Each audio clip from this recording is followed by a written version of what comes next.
The Secrets of Doctor Who is brought to you by the Star Quest Production Network and is made possible by our many generous patrons. If you'd like to support the podcast, please visit sqpn.com/give.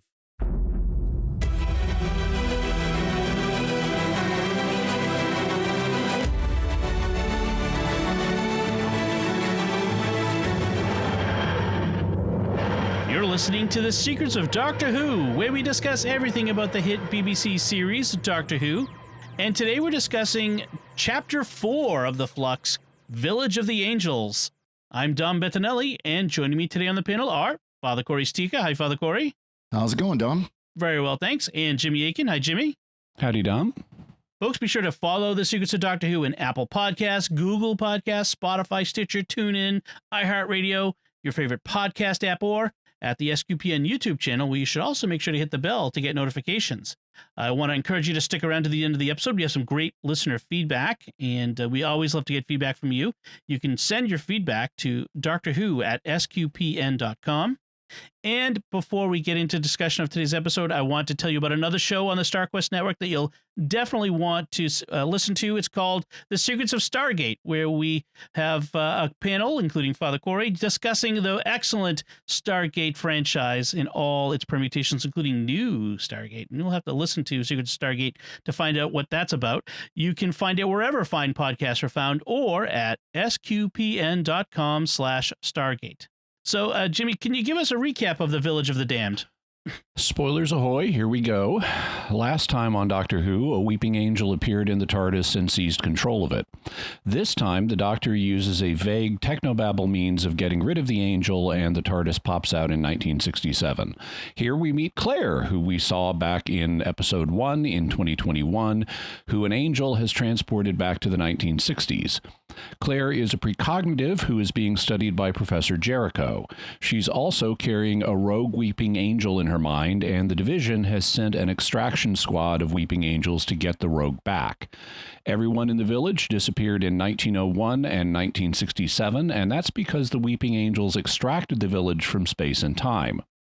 Yaz, Dan, Professor Jericho, and a little girl named Peggy have been transported back to the 1901 part of the village, from which they talk to the Doctor across a time barrier to 1967. The rogue angel tries to make a deal with the Doctor, telling it will give her its memories of her time with the division if she protects it from the division. But the angel then betrays her, offering to give the Doctor to the division instead. The Doctor is then recalled to the division, and she turns into a weeping angel, giving us our latest cliffhanger. Meanwhile, in the post-Flux universe, Belle keeps searching for Vendor. She lands on a planet where Azure appears and captures a bunch of people using a passenger form. Belle then goes to help the captured people, but she leaves a message for Vendor, which he finds in a scene inserted in the middle of the closing credits. The end. How do you like that summary to make it clear what was happening in this episode? No kidding. That's about as good a summary as I could expect. And sure, that's very brief. Let's dig in a little bit. I call it the Village of the Damned, which is kind of an interesting idea. It's like instead of Village of the Damned, it's Village of the Angels, but who are damning them. I'm sure that's what they were riffing on for the name, Village of the Damned. For people who may not be aware, Village of the Damned is a famous movie. There's actually been more than one, but the original was a black and white movie set in a British village. It's based on a book by John Wyndham called The Midwich Cuckoos, and the idea is since cuckoos are brood parasites, what they do is they plant their young in other birds' nests, and then the cuckoo chicks kick the other birds out of the nests and hog all of the parental attention and food for themselves. So in the Midwich Cuckoos and in the original Village of the Damned, there are these aliens who we never see, who put everyone in villages across the earth, certain villages, to sleep. And when everybody wakes up, the women are all pregnant. And so this is an alien brood parasite program where you have these alien children who look human mostly, except they're all blonde and have blue eyes and telepathic powers. Yes. And so it's an interesting, and the movie is very well done. I really enjoy it, and I immediately thought of it when I saw Village of the Angels. They're riffing on Village of the Damned, as well as other Village of These we've seen throughout history. I kind of want to jump right into a big question before we jump into the elements of the episode, which is, and this will come up actually in our feedback later too. Are the Weeping Angels being watered down after so much use? Well, this is a perennial question, and I think the general fan consensus has been, they've been watered down over time.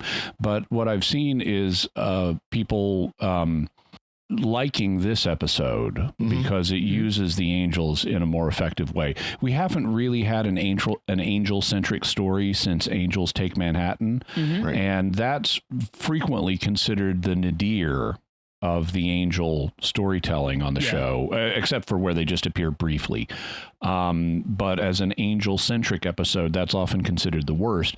Not really, because of most of the episode. Because most of the episode is fine. Yeah. The angels in that are scary, and it's Rory and Amy's departure, and that's a sad, tragic thing that's very effective. The reason people hate Angels Take Manhattan is because of the Statue of Liberty. Yeah. Right. That's ridiculous. Exactly. It makes no sense. It was Stephen Moffat just wanting a spectacle. And if they had cut that out, then the story would not be as poorly remembered as it is. This I found interesting in that Chibnall explores existing angel lore and adds to it a little bit. It actually, I mean, I was thinking in terms of how the angels function. Right. I mean, Moffat had already established which is, I think, ridiculous, but Moffat had established that if anything that has an image of an angel is an angel. And here they walk that back a little bit, could become an angel if the angels want to. Right. But it requires effort. Like, yes, they can come out of the TV screen like happened with Amy. But it requires a lot of effort for them to do that. And so that helps actually, I think, explain some of the inconsistencies about, well, then why doesn't your retina become an angel every time you look at one? Yeah. Well, because it's not that easy. And so I actually think he improves some of the angel lore. And then, of course, he also has a rogue angel, which is nice. So they're not all in lockstep. And he also has them working for the Division, which is an interesting development. And so I think he actually improves the angel lore here. One thing I wonder if he implied with the end scene with the Doctor changing into the angel is that the angels were actually a creation from the Division, that they aren't a naturally occurring being, but that they were something that were created as their hunters, or however you want to put it. And I mean, I don't know if that's just something that I read into it, or if that's something that they're trying to use this as an origin story in a way for the angels as well, because they've always just been, they've really never explained yet where they came from. Just they're there. Yeah, they could go that direction. I don't know that they will. I'd be a little happier if they don't give us an origin story for the angels. I think they're more mysterious if we don't know where they came from, or if they just say they're from the dark times, or they're from another universe or something. But they could go that way. I'm not convinced that the Doctor actually is an angel. They may have just put her in that form, because when that happens, she's just been recalled to the Division, and she's being transported by angels. So maybe, to use a term borrowed from biblical and patristic scholarship, they give her an angelomorphic form for purposes of transportation to the Division. Yeah, and it's interesting. I mean, we're expanding what we know of the Division greatly. I mean, when we first heard about the Division last season, it was I think it was implied the Division is a group of Gallifrey, Time Lord, secret agents of some sort. Yeah, essentially another version of the Celestial Intelligence Agency, which is a Time Lord thing we already have heard of back to Tom Baker's day. But the CIA apparently consisted only of Time Lords, and the division is much broader than that, it turns out. It's almost like, to bring in a Star Trek term, Section 31, like an even deeper, secreter sort of thing that is being revealed. And they tell us the division isn't just Time Lords, it's every species, every time, everywhere, at any point in space and time. And it's something that wasn't in the past before the William Hartnell Doctor, but is something that is still currently active. Right. The Doctor just didn't know about it or run into it. Right. Which, Also, before we get into this episode, we might want to talk about the fact that this is the only episode this season that is not exclusively by Chris Chibnall. He had a co-author for this episode who was Maxine Alderton, and she previously wrote last season The Haunting of the Via Diodati, which is the Mary Shelley Lord... what's his name? Byron episode, and where we got the introduction of the lone Cyberman, and that was an effective horror episode set in a small historical setting, and so this is a horror episode set in a small historical setting. So he brought back Maxine Alderton because she did a good job with that one, and I think it's fairly easy to spot the parts of this story that are written by her. I think it's everything in the village. I think Chibnall gave her a general idea of what he needs to have happen in this village, and then he let her write that. And then he wrote the off-planet stuff with Bell and Vendor, who she wouldn't have known as much about, and so he just wrote that himself. And then did a script polish like every producer gets to do. So his fingerprints will be on the village stuff, but I think she was the primary author of the village things. Speaking of Mary Shelley, by the way, that's a funny thing. Just speaking of which, someone attributed the Jules Verne as the father of science fiction, and someone said Mary Shelley did not spend a night in an Italian manor with Lord Byron for you to dismiss her as the mother of science fiction. So I just thought that was good. All right, so let's talk. She can be the mother of science fiction, but you know, Lucian of Samosata did not envision flying to the moon and the sun almost 2,000 years ago to be dismissed in favor of Mary Shelley or Jules Verne. That's right. Jules Verne. So let's talk about this episode. So as we mentioned, it's interesting. It's a day and date sent parallel, like just like the Halloween Apocalypse aired on Halloween and took place on Halloween. This episode aired on November 21st and took place on November 21st. So they were anticipating. That was nice. Yeah, and which implies that they knew long before when this would air. So why won't you tell us these things, BBC? That's just my personal problem. Why they wait till the last minute to tell us when the season is going to be. That's a podcaster problem. I think that's Chibnall's decision. So you know, Russell T Davies and Stephen Moffat didn't have that during their showrunner time. So I suspect once Russell Davies comes back, we may have more notice of seasons. We appreciate that. Yes. So we have Claire, and so we find out that she's been transported. We saw her getting sent by an angel back in time, this rogue angel back in time to 1967. We saw that in the Halloween Apocalypse episode. And she's been here for several years. She's being tested by this Dr. Jericho, Professor Jericho, played by Hugo Lang, who was in The Twin Dilemma, a Sixth Doctor story, which we've talked about, which is a terrible story. But he also, you might recognize him also from things like Pirates of the Caribbean and some other stuff. He's been around. I saw him like, oh, I've seen that guy. In any case, he's doing psychic research on her for her problem. And I want to give him props again for, I guess, Mary or Maxine. Was it Margaret?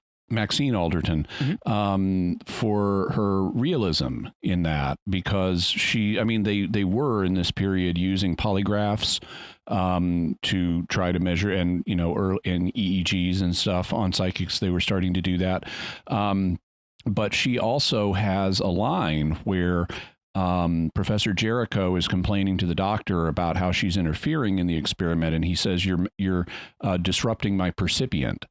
And yes, that term is used in parapsychological research.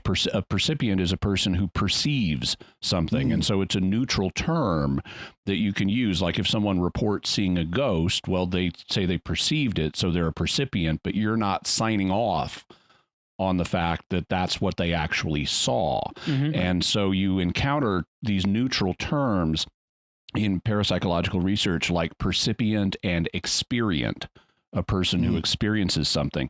And so like in my classes at the Ryan Institute on investigating, spontaneous paranormal phenomena, we'll be talking about percipience and experience and things like that. So I thought that was a nice note of realism. Yes. One thing, Dom, you mentioned when talking about Claire being sent back that the rogue angel did it. Maybe I misheard, but I thought it said later in the episode that it wasn't the rogue angel that sent her back, but it was an angel that was going for the rogue angel. Right. It was one of these angels that were going to get. Yep. So they sent her back so that they could get the rogue angel. Yeah, basically. The rogue angel is in her mind. It was already in her mind. And it was another angel hunting the rogue angel that sent her back. And we also get a moment where she explains to the doctor what happened in the meeting in episode 1. And it is timey-wimey, but not timey-wimey in a River Song way. It turns out the rogue angel had, prior to episode 1, had given her a vision of the doctor and the TARDIS and the village and taken up residence in her mind without her knowing it. And so when she met the doctor and Yaz, she remembered them not from a previous physical meeting, but from the vision. Right. Yeah. And then the angel zaps her back to 1965, and she's been living in the 60s for 2 years. Right. Okay, that's right. Also, I want to correct something else I said. I said the Professor Jericho was played by Hugo Lang. It's Kevin McNally. I think Hugo Lang was a role he in the Sixth Doctor story, but it's Kevin McNally. Okay. So I also want to fix that. Fix all my mistakes first. So and then we have also the people searching for this little girl, Peggy, this 10-year-old girl who's missing. We have this vicar walking around. He's got this note that's a warning to leave, and he confronts Mrs. Haywood, who has been leaving these notes, who tells him, look, there's count the number of gravestones in the parish cemetery. There's too many. This was unsuccessful. Yeah, there's too many by one. Yeah. And I thought this was unsuccessful writing. The vicar is only there to introduce us to Mrs. Hayward. We're never told what the notes say. We did see some kind of warning. Yeah. No, we did see he opened it up. There was an early scene where he opens it up and it says, get out of town. Leave now. Yeah. Okay, that went by too fast. So I'd still judge it as unsuccessful because we don't have. It needs to be clear that she's leaving notes telling everyone in town to leave now. Also, they don't the extra gravestone. They don't pay off the extra gravestone. What's that all about? And it's the weeping angel. It is not clear what's happening with an angel is not a grave marker. Right. And why would she point him towards an angel anyway if she's telling people to get out of town? That part was weird. I thought this didn't make a lot of sense the way it was explained to the audience. It is atmospheric. It's fine. It's fine to have the village vicar in a 1960s village horror piece. I mean, you would expect that. Right. So that was all fine. We also get an older couple named Gerald and Jean, who were searching for the little girl who we never see in 1967. And I did not think they were successful either. I didn't even mention them in the summary because they are irrelevant to the overall flow of the episode. Yeah. They are the red shirts in this episode. Their job is to give us a little bit of exposition and then get transported back to 1901 where they die because of their own foolishness. Because what happens with them is they encounter an angel in 1967 and they think it's a statue, and Gerald, who is a very unsympathetic character, decides to try to carry the very heavy angel statue back to the churchyard, and he grabs it, and that vanishes him back to 1901. And I thought it was interesting. Normally we see the angels touching people and making an effort to do that. This is the first time we've seen some, well, I guess maybe Amy did it. I'd have to go back and watch, but normally we see the angels acting to touch people to get them to go back. We don't see people touching an angel and going back. So this is, but you could see how it would work like that. And I'd have more questions about that. But then once they're back in 1901, they, along with Yaz and Dan have found the 10-year-old little girl, Peggy, and she tells them that nobody survives being touched by an angel twice. And so when Gerald and Jean show up in 1901, they start walking towards Peggy, and there's an angel in the way, and everybody is yelling at them not to walk in front of the angel, to stay on the other side of it because it'll block our view of the angel, and they don't think anything of this. And they once again touch the angel to get past it and disintegrate. Yeah, was that new? Yes, you can't get touched twice. Okay. Yeah, I meant to mention that. That's another aspect of angel lore that that Chibnall has expanded, and I'm not sure. I mean, part of me likes that, but part of me doesn't, because why would you disintegrate upon second touching? And if the Doctor ever gets touched, which the Doctor has back in, because David Tennant and got knocked back to the 1960s in Blink. Yep. Then could the Doctor ever be touched again? How does this work? So they, of course, they explain and they state in this episode that what the angels feed on is the potential life energy that is lost by going back in time, living their life back then. Instead of your life being lived now going forward, that energy, that's how they explain it, the quantum life energy, whatever.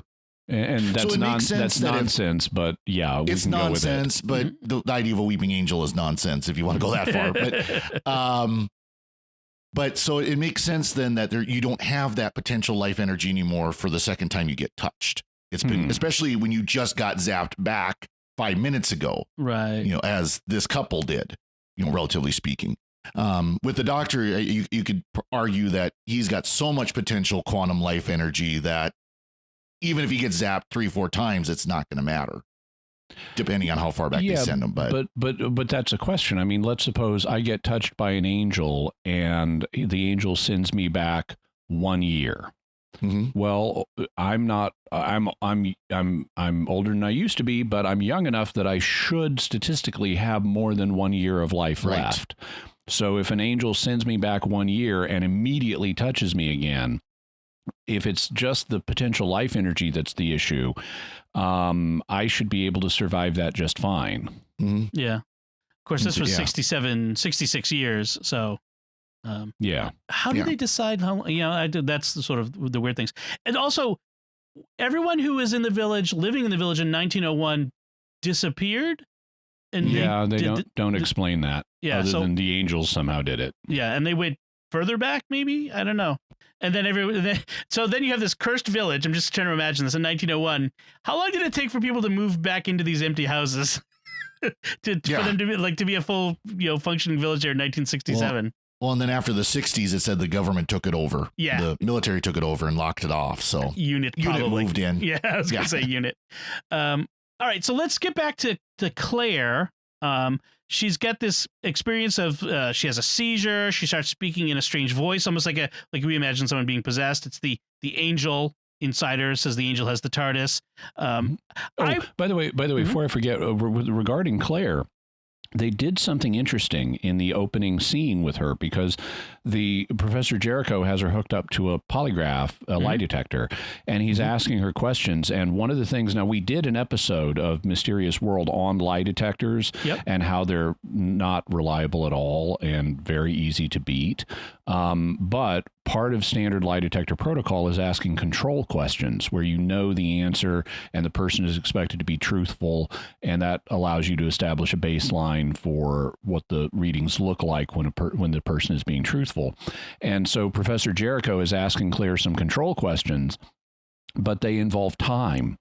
And so, like, when he asks her, when were you born? She at first blurts out the correct answer, which is May 13th, 1985, which is in the future. Yep. Mhm. And he says, what? And she says, oh, I meant 1935. Yeah. And so she would be, 32 years old at this point. And he then asked her the question again, what's your birthday? She says, May 13th, 1935. And the readings indicate she's lying. And Right. I liked how they did with more than one control question. She's telling when she tells what should be the truth, it shows she's lying because she's a time traveler. Right. And I thought that was nicely done. She doesn't believe that it is 1960 or that it should be 1967. Yep. Even though lie detectors are trash. So as you mentioned, the doctor short circuits the TARDIS to eject the angel that had taken it over, which it turns out it was probably taking her. It actually accomplished what it wanted to, which is to take him to this village in 1967. The doctor gets that weird reading on her sonic and follows it to Professor Jericho's house. And she shows the psychic paper to Professor Jericho that says she's from the Institute for Psychic Research. I know. Why didn't they use the real name? Because there is it should have been the Society for Psychical Research. This is the most famous British investigative paranormal group. It was started back in the late 1900s. It was very prestigious. It had loads of scientists, including Nobel winners, who were part of it. It inspired an American counterpart known as the American Society for Psychical Research, which also had very prestigious scientists involved, like William James. And so they made it sound like some government ministry, which doesn't exist, but they should have just used the British Society for Psychical Research. It would have been awesome. I teed that one up for you, Jimmy, just because I knew that would. I knew that was the thing you would want to say.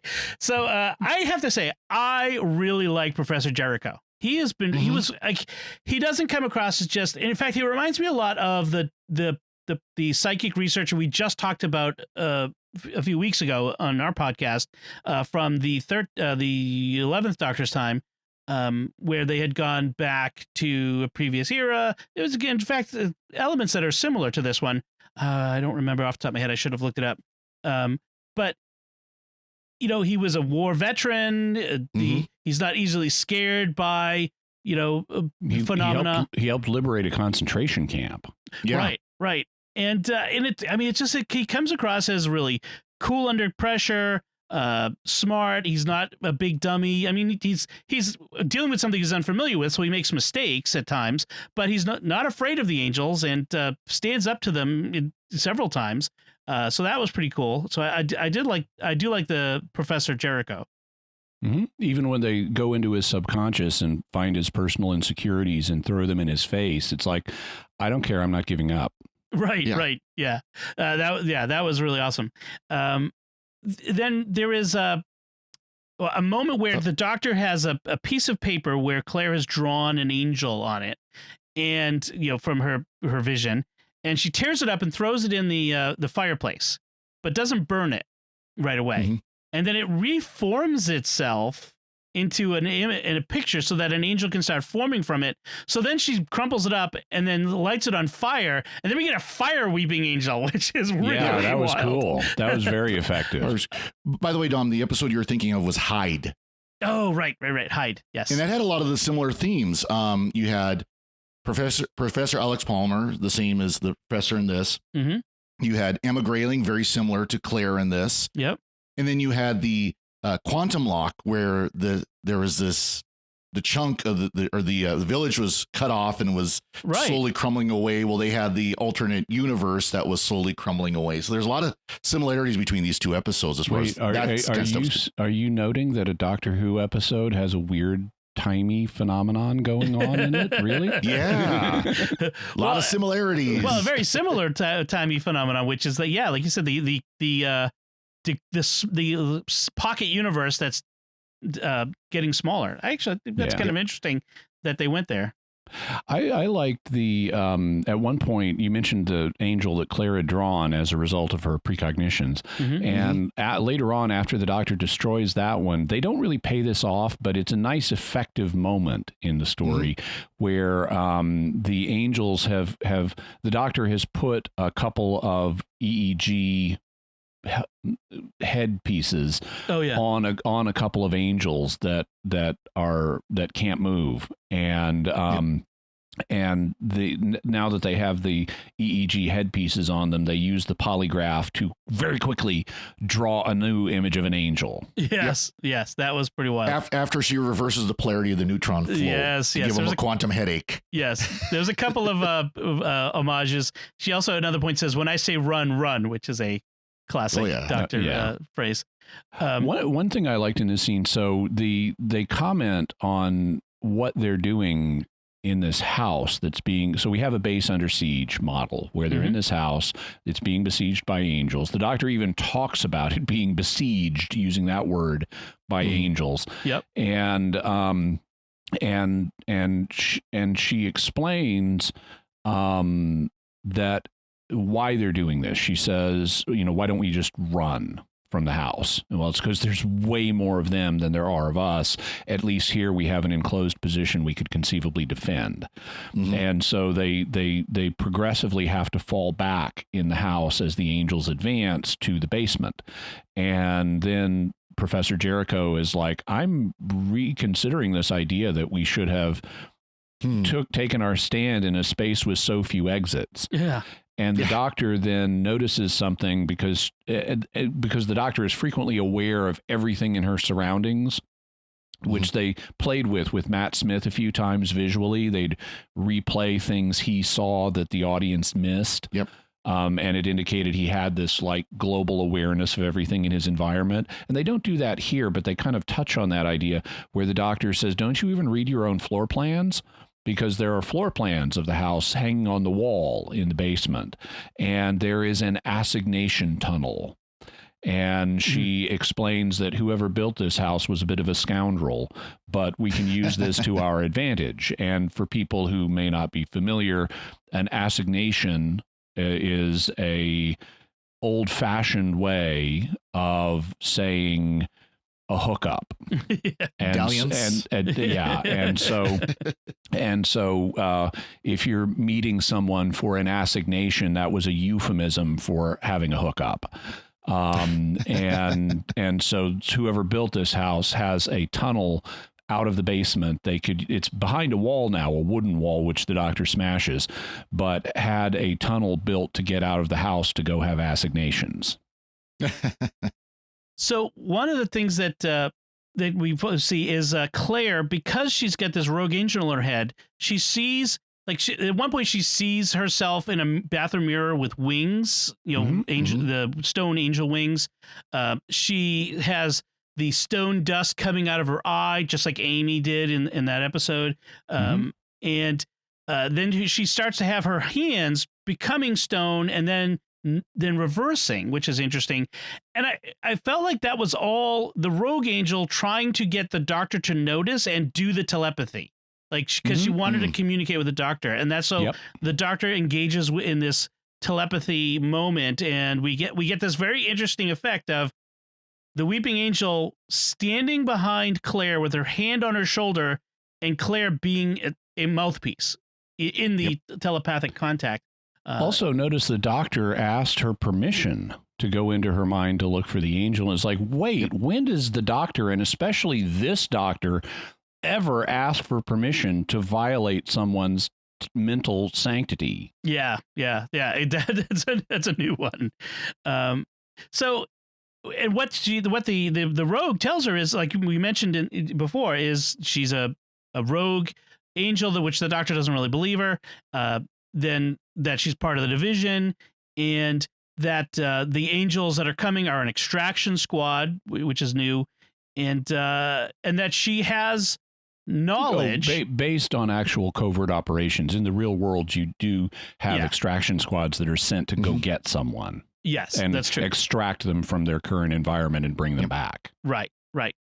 And the rogue tells the doctor she has knowledge about the division, including the doctor's stolen memories. And this is how she's trying to get the doctor to help her, to make a deal with her. Is the doctor offering is jonesing for those memories. Right. Yep. The doctor refuses, although they get interrupted because Professor Jericho throws a teacup at the doctor's head to get her to realize that the weeping angels are in the basement and they need to get out. And then when they go down this assignation tunnel, and then you have this wild effect of the angels reaching out through the rock. They're coming through the walls of this tunnel. It was really creepy. Because it turns out that this whole dig is actually an angel, I guess you could call it, spaceship. Yeah, some transportation rock, I guess. Yeah. It's made up of angel, basically. Yeah. Yeah, and they haven't fully explained that, but they've hinted that there's this stone structure in the village that I guess the house is abuts, and it's somehow connected to the angels, and Mrs. Hawthorne speculates it's how they got here. Yep. Right. And because if you think about it, if the angels are stone, then they are part of the stone, and that might be why they need to turn the doctor to stone to transport her, like we mentioned before. Right. The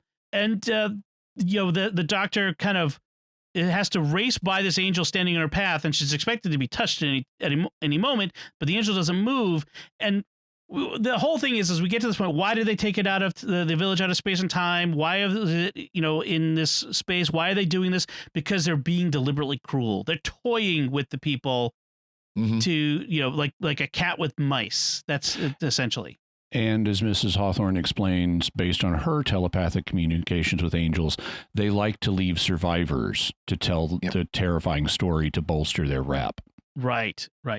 And by the way, we should close that circle. Mrs. Hayward turns out to be a grown-up Peggy, who is the 10-year-old sent back to 1901, never got back, and so she grew up there. So now the long way around. Yeah, now she's 76-year-old Mrs. Hayworth. Yeah, or Hayward. And how did either of y'all call that ahead? Yeah. Yeah. not from the beginning, but before they revealed it, I'm like, at least when they got to that barrier between the two eras, I'm like, oh yeah, that's the same person. Once we realized that Peggy had been zapped back, and it's like, okay, Ms. Hayward knows what's going on. Yeah, there's something there. Yeah. So, which is again something we saw with Blink and in other places we saw similar things like that. And then we didn't mention Yaz and Dan very much here, but they don't do a lot. They just wander around. Early on, they encounter the angel and get zapped back. And Dan is like clueless about the angels, and Yaz probably is too, I guess. But Dan is like, I don't know what's going on. And they're back in 1901. They're trying to figure out what's going on. They're wandering around, and apparently, based on the previews for next week, they're stuck there for some time. 3 years. Yeah, and that's about it for them in this. I mean, there's not much. Is there anything else that's left to say? Like you said, they don't really do much otherwise. No, they interact with Gerald and Jean, and I really did not like the Gerald character at all. No. Yeah. I mean, and he's meant to be unsympathetic, and that's not what I dislike. I dislike how ham-fistedly he's written. Because he is just thoroughly nasty and in a ridiculous, over the top way. Yeah. And he happens to fit a certain demographic that it is, if you have a character that is unsympathetic and that is written to be unsympathetic, that character is going to fit certain demographic characteristics more than likely, and he does. Yeah. And so I just thought it was bad stereotypical writing.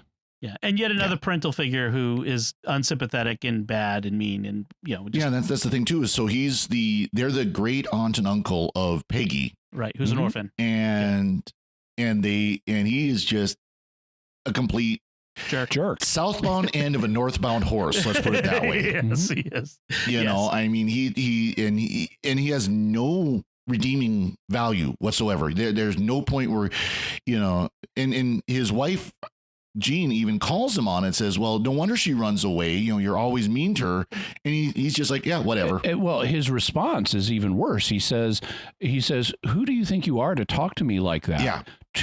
Or what do you think gives you the right to talk to me like that? Yeah. Which is, I mean, okay, how did this marriage survive this long? Yeah. Yeah. 46 years we find out. And then she says, well, 46 years of pain gives me the right to say that to you.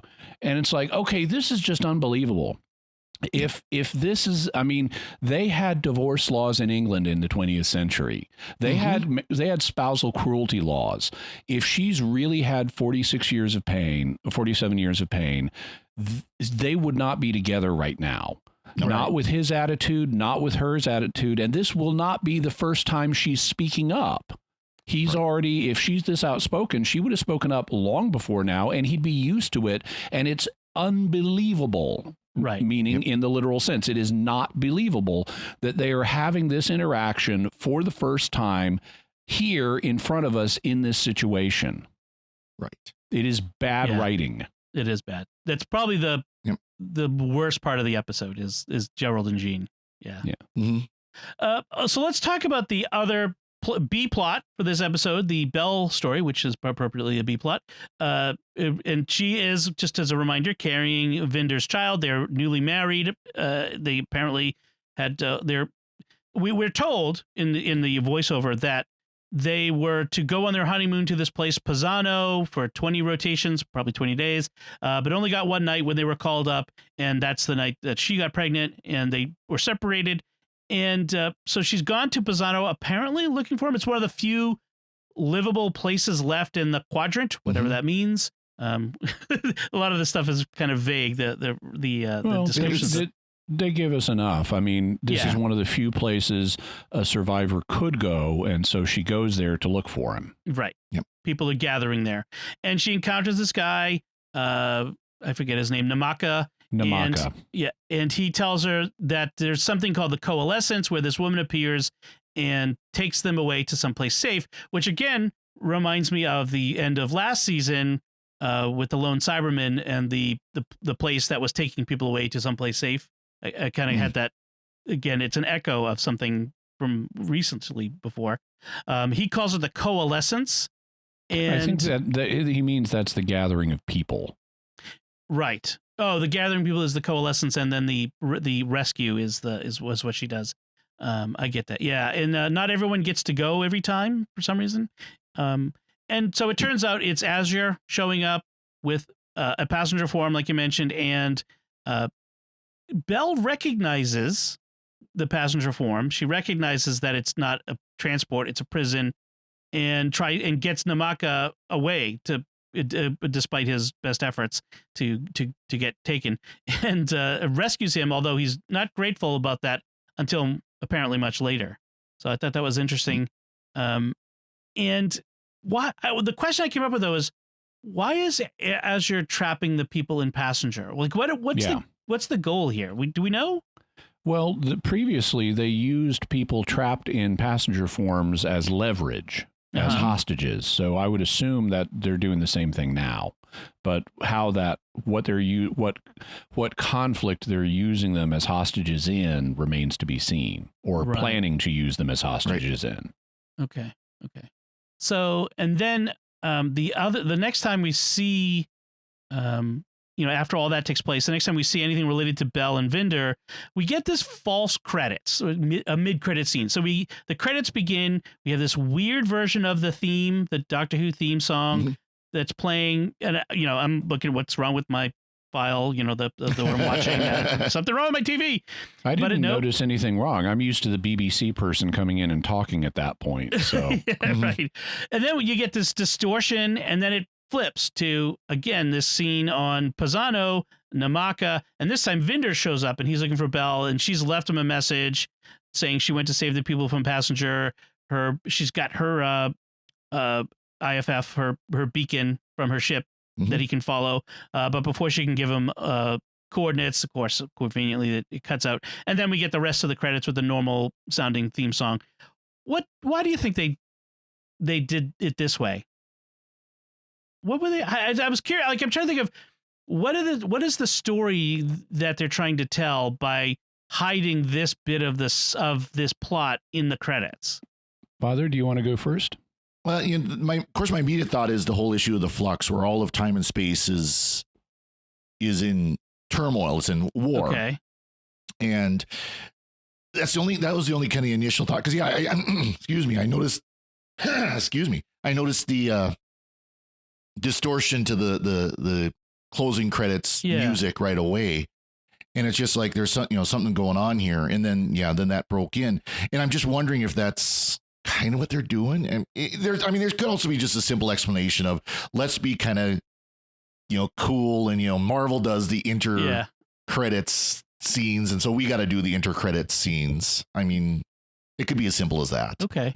Yeah, I agree. I think that that this is so this operates on a couple of levels. One level is the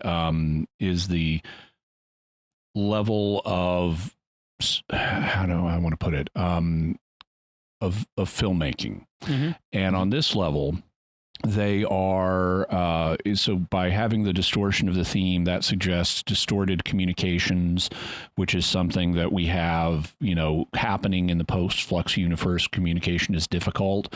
And so I think they're kind of bringing in that idea metatextually as here is a communication to the audience that was difficult to get through or something.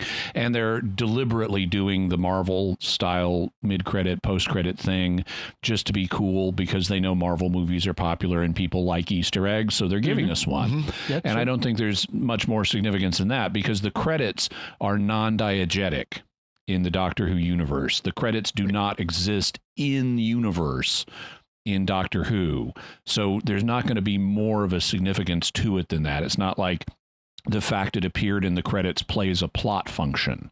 Yeah. So that brings us to the second level, which is the writing level. And the writing level is on the writing level, they needed to give us more development of what's happening with Azure and Bell and Vinder in this episode to keep those plot threads alive so they wouldn't just vanish, because they're going to need to pay them off. We've got 2 episodes left. Mm-hmm. And they can't, or at least from a writing perspective, they should not attempt to resolve everything in episode 6, because if you do that, then you don't have any time for your resolutions to breathe. Yeah. And they need to breathe in order to have emotional impact. You need to let them sit a little bit. It's very rare that you can just resolve something and immediately go to credits without having it robbed of its impact. There are a few examples, like the movie Birdie, which pulls it off, where you have a sudden last second twist that actually works well, going immediately to credits. But that's a rare thing. And they've set up so many different plot threads in this. They need to have time to pay them off sequentially. And that means they need to resolve some of them, or start resolving them, in episode 5, which is next week. And that means we need continuing development of these threads in episode 4, even though it's the background plot. So they gave us the Bell Azure passenger stuff in the main episode, but then, well, wait, what about Vinder? Well, let's just do a little short scene with him that we can throw in as an Easter egg. Right. Now, what I found interesting is that they mention in the opening preview, which is a flashback, it's the recap of last week, they have Belle mentioning she's pregnant. Yeah. And they don't talk about the baby in the episode. And in the message that Belle leaves for Vinder, she doesn't mention it. So he knows about the baby already. And I like the fact they're married, even though she used the word life partner. They're married. Okay. Life partner is just what they call your spouse in this alien culture. Right. So that was nice, but they don't mention the baby at all. And so the baby is that means they're using the recap to remind us of the baby, so we don't forget it when it gets paid off in episode 5 or 6. Yeah. Right. And so the baby's definitely going to be paid off. which we could have predicted from last episode anyway, but the baby is definitely going to be paid off. And as I mentioned last time, there's a fan theory that the baby may be the doctor. Mm-hmm. A new thought occurred to me that could support that. Now, I'm not saying it is the doctor. That may just be erroneous fan speculation. Most fan theories are false. Yeah. But in this case, here's an additional piece of information that occurred to me. So the doctor is the timeless child. And we've always understood that in terms of the doctor is really old. Much older than we thought, and timeless in that sense. But maybe timeless means something else, because here we have this conflict between what the original old pre-regeneration swarm refers to as the foundational conflict between space and time. And the Flux is a spatial manifestation, and Swarm and Azure are a temporal virus or something like that. And so we have this conflict between space and time. What if that plays a role in how the doctor is timeless? Because we've been having manipulations of time and taking time, disrupting the flow of time and versus space and stuff. Maybe there's something buried there about the foundational conflict between space and time, and the doctor is timeless in some other sense. Right. Interesting. Now, one thing I want to tie into, Jimmy, though, about your talk about the plot threads, and yes, that was a purpose pun. We do know that the specials do connect to this season in some way. Now, we don't know exactly what that's going to look like. So it is very likely that some of these threads that we are dealing now, maybe the Bell Vinder storyline is one of them, will continue into one or more of the specials. And so it's possible that's a storyline, that's a plot thread that's going to continue. And there might be a couple other, I'm sure there are a couple other of the storylines we're seeing now that will go on into the special as well. Yeah, I would agree. I can't predict which elements they'll pay off, other than Swarm and Azure have to be paid off by episode 6. Yeah, but some of these other things could continue and are likely to continue. I don't think they're going to give us a resolution to absolutely everything. I think they will spill over into the specials, as I mentioned last time. Yep. Yeah. No, I agree. We just wanted to mention that because that is something that's out there. Yeah. My prediction is that the Bell and Vinder storyline is going to continue. We'll have something with Dan that will continue, and probably we're going to have a Yaz thread and a resolution of her companionship that will go to the last special. And that might be the final one, the regeneration special. Yeah, they've actually announced when there's going to be a at least according to what I saw, there's going to be a New Year's Day special. Yep. There's going to be an Easter special. And then the third one will be for the 100th anniversary of the BBC, and it's in that one the Doctor will regenerate. Right. Okay. And that's they said late 2022 for that one. Yeah. So. Yep. All right. So anything left to say about the Village of the Angels? Just one thing, I get a kick out of the phrase "to have a nose" instead of to check something out or to let's go have a nose. I like that phrase. I'm gonna have to try to work that into conversation someday.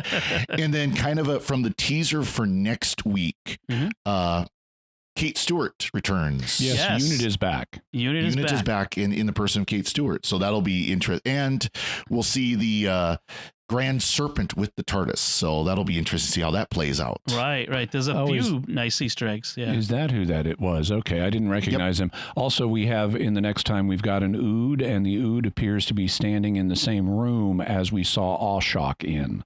So we're likely to get more on Awshock next week. And of course there was I think somebody said something about being odd, and of course they show the Ood next. So of course they had to put that connection in the teaser. Yes. Very good. Jimmy, did you have anything left to say? Yeah, I had just three little items. The first one, I liked some of the dialogue in this episode.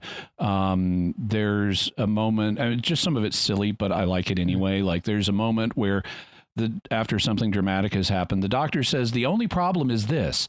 And the only other problem is this, and the other only problem is this, and the third only problem is this. Yep. And I like that. I may use that at some point. One that I've used before, and I use periodically, is the gripping hand, which is from the Mote in God's Eye novel by Larry Niven and Jerry Pournelle. Because in the Mote in God's Eye, you have these aliens who live at a place called the Mote, and they're called Motes, and Motes are asymmetric. So they don't have a symmetric body form like we do. They have like two little arms on one side of their body and one really big arm on the other side. And so for us, where we'll say, well, on the one hand and on the other hand, they've got three. So they'll say on the one hand, on the other hand, and then on the gripping hand, which is the big one. And since the gripping hand is the strongest, it's always the third and decisive consideration. So, well, you might consider this and you might consider this on the one hand, on the other hand, but on the gripping hand, this is the ultimate answer. Nice.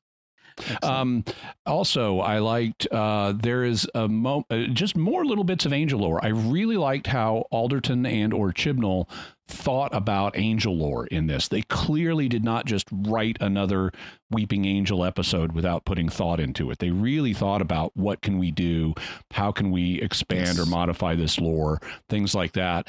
And so when they're escaping through the assignation tunnel, the doctor and the angels start causing the tunnel to shake, which dislodges dirt from the roof that falls down. And they say, why are we doing this? And the doctor says, they're trying to get you to blink or sneeze. You can't keep your eyes open if you sneeze. And I like that. That's true. We do have an automatic shut your eyes part of the sneeze reflex, which is terrifying when you're driving and you sneeze. Exactly.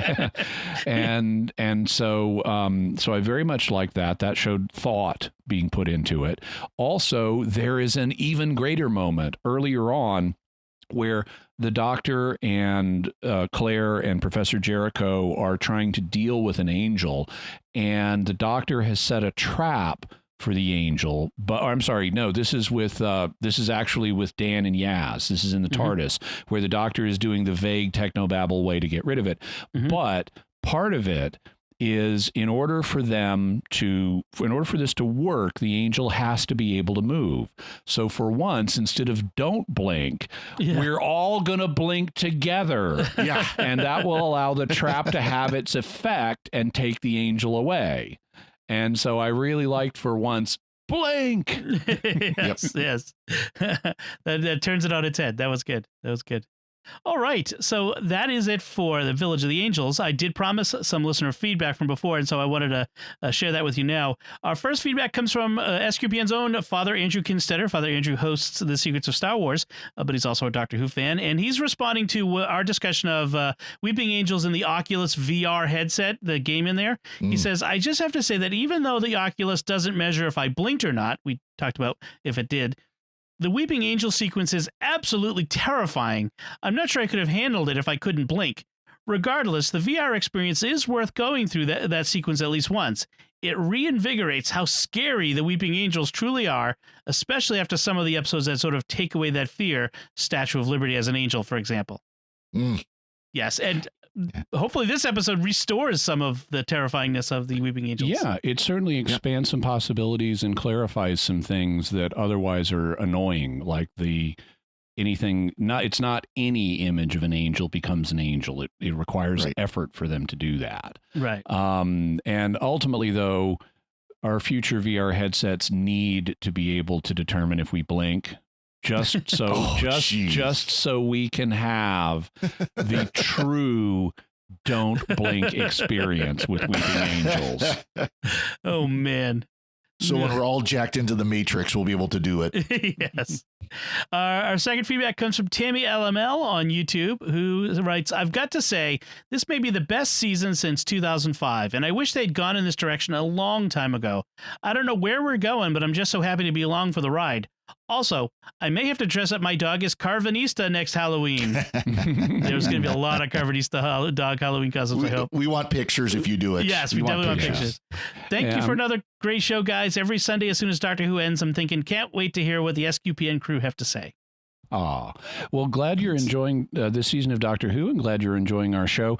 I like this season overall. I think it's a nice change of direction. Yes. It's certainly way better than the previous Chibnall seasons. Yeah. I don't know that I'd say it's the best since 2005, but de gustibus non est disputandum. That's right. Yeah, exactly. Yeah. It's nice that they went back to a serial format. You know, this for those of us who grew up with Classic Who, watch Classic Who, way back when. This feels so good to have this serial format where you have the cliffhangers, you have the what's going to happen next. It's really, in a way, the best of both worlds, because we have modern production values and sensibilities with old style serial fiction. Which is also new again, like serialized, stories in a short season like this has become a big thing. Everybody does it now. Battlestar Galactica, absolutely. Yeah, it's kind of going back to its roots and being modern at the same time. So, it is great. And I'm very pleased with this season. As you can tell with the length of our discussions of this season, we are enjoying this season a lot more than we have recently. So I think that says it all. Excellent. Well, thank you both for your feedback. As we wrap up, we want to take a moment to thank our patrons who make it possible for us to create The Secrets of Doctor Who, including Paul B., Stephen B., Lawrence S., Nicholas D., and Richard M. Their generous donations at sqpn.com/give make it possible for us to continue The Secrets of Doctor Who and all the shows at StarQuest. You can join them by visiting sqpn.com/give. So that's it from us. What did you think of Village of the Angels? You can let us know by commenting on the show at sqpn.com or the Secrets of Doctor Who Facebook page, or send an email to drwho@sqpn.com. We'll be back next time when we'll be discussing Chapter 5, Survivors of the Flux. Until then, Jimmy Akin, thank you for joining me and sharing the Secrets of Doctor Who. Thanks, Tom. Father Cory Sticha, thank you as well. Thank you, Tom. And once again, I'm Dom Bettinelli. Thank you for listening to The Secrets of Doctor Who on StarQuest. And remember, the division is everything and everyone. Every species, every world, every moment. They are everywhere.